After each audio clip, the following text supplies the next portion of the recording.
Akmuo krenta į šulinį be pradinio greičio. Akmeniui nukritus pasigirsta garsas pasigirsta po 6,5 sekundės nuo akmens paleidimo momento. Raskite šulinio gylį, laikydami, kad garso greitis V garso 330 metrų per sekundę. Dabar turime šulinį. Čia, sakykime, mes esame. Metame akmenį. Akmuo krenta atstumą ir mes turime tą atstumą surasti. Kadangi akmuo krenta į apačią, galima žymėti Y ašį į apačią.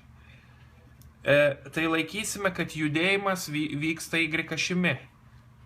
Tai mums reikia surasti šitą apatinę Y koordinatę. Taigi mums reikia surasti šulinio gylį. Dabar akmuo į apačią krenta greitėdamas, nes įtraukia žemę. Jeigu mes žinome, kad kažką traukia žemę ir tas kūnas krenta laisvai, tai jisai į apačią greitėja su pagreičiu 9,81 metro per sekundę kvadratu. Toliau. Mes žinome, kad akmuo nukrito, o pas mumis iš nukritus akmeniui grįžta garsas.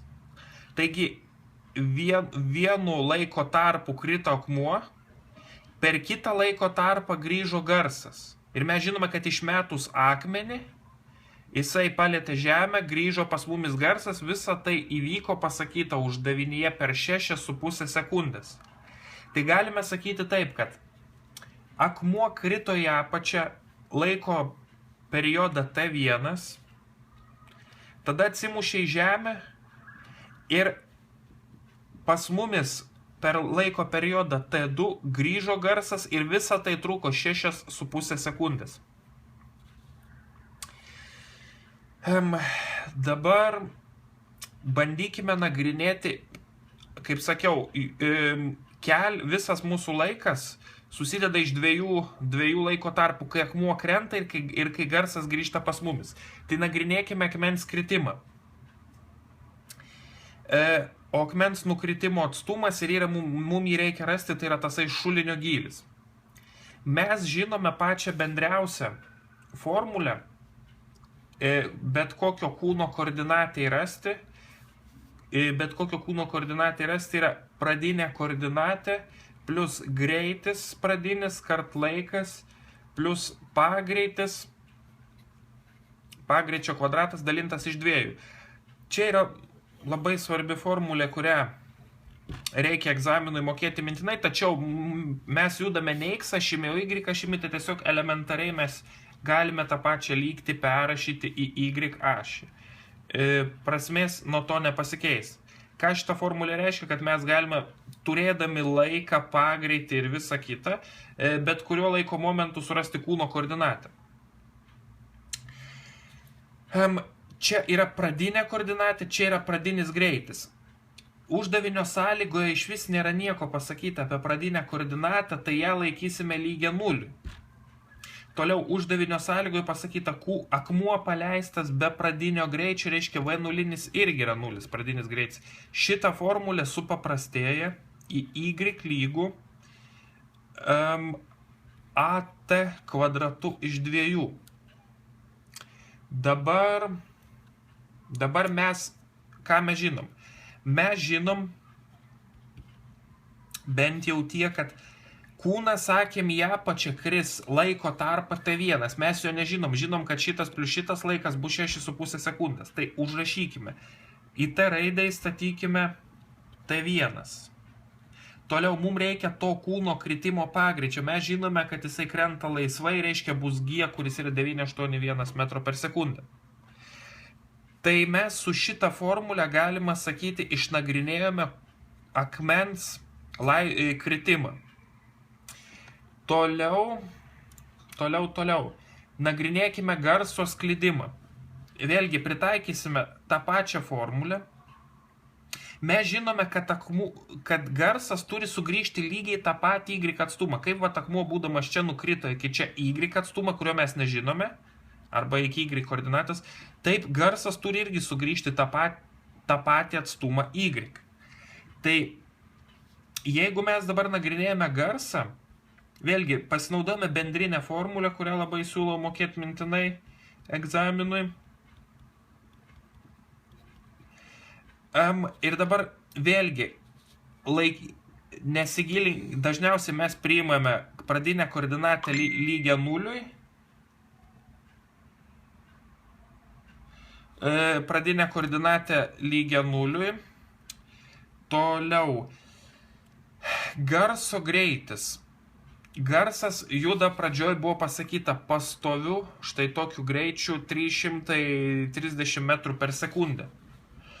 Tai mes jau šitą narį pradinį greitį turime, mes žinome, kad garsas laiko tarpą eis 2t. Nes mes sakėme, pirmą akmuo krenta, po to garsas sugrįžta iki mūsų ir visą tai trunka 6,5 sekundės. Tai pabandykime kaip nors užrašyti tą formulę. Mes nusprendėm, kad pradinė koordinatė bus lygi 0, nes dažniausiai jinai ir bus lygi 0, jeigu nieko apie ją nepaminėta. Tai y lygų, šitas yra 0, aš jo nerašau, garso greitis 330t. Tai yra laikas, kuriuo keliavo garsas, mes pasakėm, kad tai yra t2. Dabar matome pagreitis ir vėl kažkoks laikas. Garsas juda pastoviu greičiu, nei greitėdamas, nei lėtėdamas, tai pagreitis garso greičio, garso judėjimų yra 0. Tai štai mes turime garso sklidimo dėsnį. Kaip mes čia turėjome akmens kritimo dėsnį, taip čia garso sklidimo dėsnį. Tai mes lyg ir turime 3 pagrindinės lygtis. Mes žinome, kad akmuo krenta į apačią, garsas grįžta pas mumis per štai tokį laiką, po to žinome, kad akmuo krenta į apačią veikiamas pagreičio ir mes žinome, kad garsas grįžta su savo greičiu. Pabandykime visą tai surašyti į sistemą. Gal nuo to kažkas bus lengviau. Išrašysime tiesiog visus duomenis ir bandysime spręsti 3 lygčių sistemą. Prasideda nebe teorinė mechanika, o matematika. Dabar, ką mes galime padaryti? Mes matome, kad čia yra y ir čia yra y. Šitos raidės yra lygios, reiškia šitie dalykai yra lygus. Čia uždėkime sistemos ženklą. Tai šitos lygties mes nelietėme. Tai dabar jeigu šitos raidės lygios, reiškia yra lygų šitie. Tai dabar g raidę aš įstatysiu, kad yra 9,81 t kvadratu, t1 kvadratu iš 2 lygų 330 t kvadratu. Toliau, spręsdami šitą sistemą, mes išsireikšime kažkurį vieną dydį ir jį statysime į kitą dydį. Dabar, ką man būtų protinga išsireikšti? Aš matau, gal visai nesunkiai man būtų išsireikšti T1. T1... Sustabdyk.